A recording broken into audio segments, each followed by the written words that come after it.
A discussão sobre a adultização e a exposição infantil ganhou força nas últimas semanas após a denúncia do influenciador Felca. Apesar do Estatuto da Criança e do Adolescente, o ECA, prever o direito ao respeito, que consiste na inviolabilidade da integridade física, psíquica e moral da criança e do adolescente, abrangendo a preservação da imagem, da identidade, da autonomia, dos valores, ideias e crenças, dos espaços e objetos pessoais, não é isso que temos acompanhado com a crescente das redes sociais. A adultização é quando você expõe a criança, o adolescente ou o jovem a uma situação que ainda não é do contexto dela. Um conteúdo de adulto, por exemplo, que tem cunho mais na questão sexual. Então você sexualiza muito mais ele naquele momento que ele ainda não está apto a viver. E aí você encurta o processo de crescimento dele, de desenvolvimento, para uma área que ele não está habituado ainda. Ele não tem noção disso.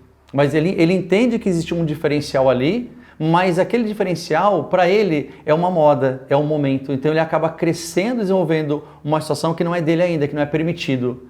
E claro que se a gente for olhar hoje isso de um contexto mais amplo, até é previsto, né, no ECA e na Constituição Federal, que isso é uma questão de interromper a fase da criança. E isso acaba levando para outros processos, né, para as pessoas que causam isso na vida dessas crianças, desses jovens e desses adolescentes. Sheili Calef é ativista pela erradicação da violência sexual e online e explica que mesmo com o debate sobre o assunto sendo pautado há algum tempo, o influenciador conseguiu furar a bolha e atingir outros públicos. Porque a gente fala muito disso e quem se interessa são pais, educadores, pessoas que estão criando os filhos.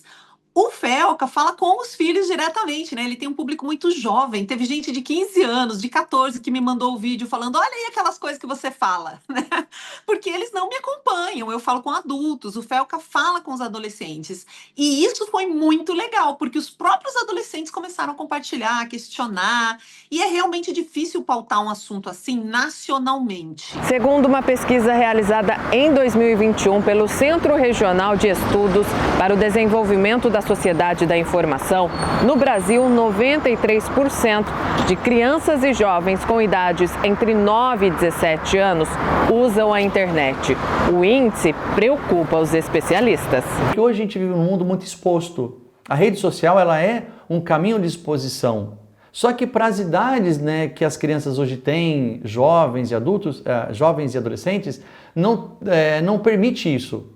Não permite essa exposição tão drástica, né? A gente teve esse caso, né, que aconteceu há pouco tempo, né, que a gente está na mídia acompanhando os pormenores, né, do Ítalo Santos, né, com a exposição que o Felca fez, que foi justamente mostrar para a sociedade o que isso acarreta. Tem pessoas que aplaudem, mas aí existe uma questão cultural de pessoas que talvez não entenderam a seriedade, a gravidade do que isso pode acarretar numa exposição da filha ou do filho lá na frente. O que isso pode tornar na vida dele. E se os pais hoje podem preservar isso, é melhor. A ativista explica de que forma a mídia, as redes sociais e até os adultos ao redor acabam contribuindo para essa exposição precoce. Primeiro, a gente tem uma mania de adultizar e erotizar crianças desde a nossa casa. Então é difícil para a gente perceber que isso está acontecendo nessa estrutura maior. Vou dar um exemplo.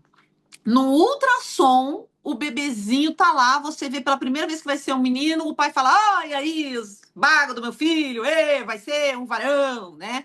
Tem um negócio, tem gente que beija a parte íntima da criança, reduz a existência, muitas vezes, do menino à parte íntima, né? Ai, porque vai ter aquilo assim, assado, vai ser um pegador. Então, a gente já tem uma erotização precoce de crianças no nosso país, que vem de gerações. Isso dificulta ver o que é uma violência. Mostrar uma cena pornográfica para uma criança é uma violência, mas tem homens no Brasil que mostram vídeos pornográficos para os filhos com a desculpa que seria para eles não serem gays. O que é um absurdo de tantas formas, mas também é uma violência sexual contra a criança. Só que não é visto assim. Percebe? Quantas pessoas estão viajando numa estrada e veem uma situação de uma criança sendo explorada sexualmente e acham que é prostituição infantil, que é uma coisa que não existe. Essa criança está sendo explorada, né? Prostituição é uma coisa de adultos. Então, a primeira coisa é essa. A gente tem dificuldade de entender o que é a adultização e a erotização, porque a gente faz isso o tempo todo com as crianças. A gente esquece que elas são crianças e a gente as explora desde sempre, principalmente as mais pobres e vulneráveis. A adultização de crianças e jovens pode trazer consequências para a vida adulta. A análise primeira que a gente faz desse processo de queimar etapas é lá na frente ela querer retornar a esse processo que ela não viveu. Então vamos imaginar que ela queimou uma etapa da adolescência dela. Quando ela tiver uma certa idade, ela vai sentir falta disso, porque ela não viveu aquele período. Então vamos dizer assim, sentimentos, emoções, é um comportamento que era próprio daquela idade, ela não viveu, então ela não sabe o que é aquilo. Quando ela vê outros adolescentes fazendo aquilo ali, ela vai querer se infantilizar. Então, nesses processos de queima de etapa, a gente chama de infantilização do comportamento. Então ela vai voltar a essa etapa. A psicanálise ela trabalha um pouco nesse sentido, né, buscando esse ponto que, de uma certa forma, não permitiu ela crescer, se desenvolver. Então ela ficou camuflada ali, ela não lembra talvez daquela fase, porque ela estava, sei lá, ou foi trabalhar muito cedo, ou teve que ter muitas responsabilidades muito cedo, então ela cresceu mais rápido, não amadureceu, ela cresceu, mas lá na frente ela vai sentir essa falta. Os especialistas apontam como possíveis soluções o cuidado dos pais para com os filhos no que se refere à exposição e à sexualização, a conscientização da população sobre os riscos que a adultização infantil oferece, além da aprovação de propostas que já aguardam tramitação e que responsabilizem as plataformas digitais pelos conteúdos que são veiculados. No dia 20 de agosto, a Câmara dos Deputados aprovou a proposta conhecida como PL contra a adultização de crianças. O projeto de lei 2628 de 2022 estabelece regras para a proteção e prevenção de crimes contra adolescentes em ambientes digitais. As pessoas me denunciam muita coisa para mim. Eu já recebi imagem de criança nua que estava em rios do Instagram. Você denuncia e não acontece nada. Esse tipo de coisa não poderia nem subir. Eles já têm tecnologia suficiente para identificar que é uma imagem de uma criança nua e derrubar. A gente sabe disso porque eles encontram seio de mulher em 1 segundo, direito autoral de música em 1 segundo, né? Eu trabalho muito com empresas de tecnologia, eu sou professora de comunicação e oratória e faço esse trabalho educativo nas redes de forma voluntária. Então eu entendo o suficiente de tecnologia para saber que eles têm recursos para fazer isso, mas não vão fazer se a gente não exigir, enquanto população, que a segurança das crianças e adolescentes seja algo mandatório.